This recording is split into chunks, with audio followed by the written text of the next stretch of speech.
आज के टास्क की बात करते हैं। आज का टास्क बहुत ही कमाल का हुआ और सबसे पहले तो मैं इस टास्क में जो तारीफ़ करना चाहता हूँ वो करना चाहता हूँ यहाँ पे।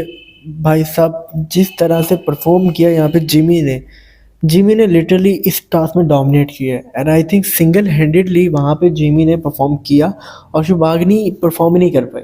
अब जब टास्क यहाँ पे जिमी जीत जाती है और उसको अप्रिशिएट करना चाहिए था, यहाँ पे उसकी तारीफ करनी चाहिए थी कि जिमी ने लिटरली उस टास्क में फोड़ दिया भाई और डोमिनेट करके उस टास्क को जीता। मुझे नहीं लगता कि जितनी भी वहाँ पे गर्ल्स थी आई थिंक वो जिमी के तरह वहाँ पे परफॉर्म कर सकती है। आई थिंक जिमी ने अपना बेस्ट दिया, जिस तरह से वो परफॉर्म कर सकती थी उसने किया। तो यहाँ पे जिमी का कंपैरिजन नहीं बनता था किसी से। तो कहीं ना कहीं नेहा ये डिसीजन बिल्कुल ठीक था, उसने जिमी को यहाँ पे परफॉर्म करवाया क्योंकि उसको आइडिया कि जिमी के पास स्ट्रेंथ है और वो अच्छे से परफॉर्म कर सकती है।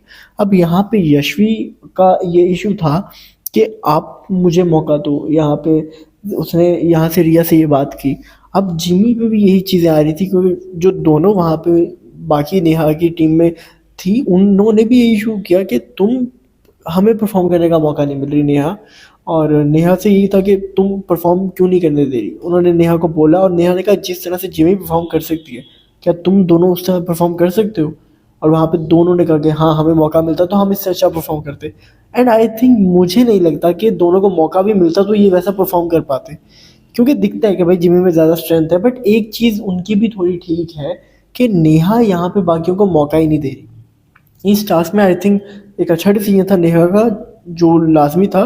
बट उसके अलावा भी यहाँ पे नेहा अपनी गैंग को समझ नहीं पा रही और नेहा जब तक अपनी गैंग को समझेगी नहीं तब तक उसे यहाँ पे चीज़ें नहीं मिलने वाली सही। अगर आप अपनी गैंग को समझ ही नहीं पाओगे तो गैंग कैसे चीज़ों का एग्जीक्यूट कर पाएगी। तो यहाँ पे नेहा को अपनी गैंग को भी समझना चाहिए, क्योंकि अब आप लिटरली जिमी को हर टास्क परफॉर्म करवाते हो, उनको आगे लेके जा रही हो जो कि ठीक है। बट एक पॉइंट पे आके आपको बाकियों को भी देखना पड़ेगा कि ये लोग भी आपकी टीम में हैं और आपको उनको भी अपने साथ चलाना है।